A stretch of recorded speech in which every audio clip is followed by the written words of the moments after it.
Hi, I'm Marty Nemko. The advice here isn't for employees that have been dumped. Those folks might be wise to go quietly, maybe offering a bit of statesman-like feedback. They might want to refuse a bye-bye party. Such are usually awkward affairs. And if the party is thrown by the employer to mollify worried or angry coworkers, you might not want to provide the employer cover.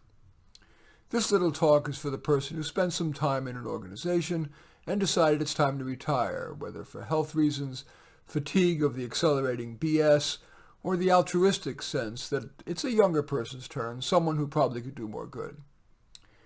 First, I want to talk about what I call your micro-legacy. Some people care little about whether they're perceived positively, nice, productive, ethical, but most people do care. Fortunately, even if you haven't always been a saint, people's memories are short. Want to try to be better in your work life's final period? If so, it's hard to change everything. So, what's one thing you want to focus on, relentlessly focus on? Now let's turn to your macro legacy. It may or may not be too late to start a big grand finale project, a crowning glory, a crowning accomplishment, some big project. But is there one major work in progress that is not your own, but you'd like to help with, getting at least a credit in the finale of your career movie? Or might your macro legacy be in the totality of your effort, a self-bestowed Lifetime Achievement Award? Or might your legacy lie, your macro legacy lie, at least in part, in your succession plan? Should you have one? Should you put it in writing?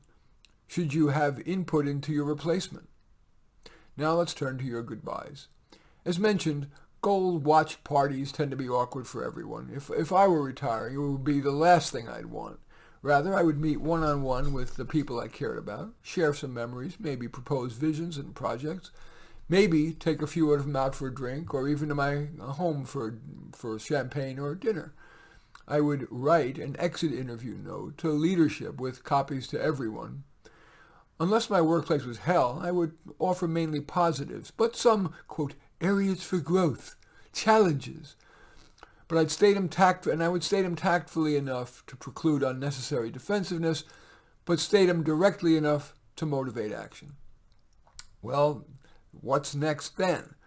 Like in the movie About Schmidt, the about-to-retire person is watching the clock tick from 4:59:30 to 5 o'clock. He really hadn't thought a whole lot about what he would do in the, hopefully, decades of unstructured time he would in a few seconds have. Well, you've got some time. What the hell do you want to do? Veg for a week? For a year? Forever? Do the stereotypical travel, see the grandkids, putter, appeal to you? Live purple, like a guy who I just saw a picture of playing the saxophone in one of those tunnels that people walk through, through a park or on the, whatever. Should you write what needs to be said, but you were too afraid to write it when it could cost you your job or at least your reputation? Should you be feistier in the usually polite get-togethers with your friends and family members? Should you go gentle into the good night or fiercely? Personally, I hope never to retire. I'd like to die writing my next Psychology Today post and reading it to you. I'd equally prefer dying while working with a client, but that would gross him out, so I think I'll pass on that one. So yet another option is to use the hourglass's sand dropping to fuel you to do more as long as you can and while you can. I'm fond enough of the following anecdote that even though I've used it before, I think it's worth repeating here.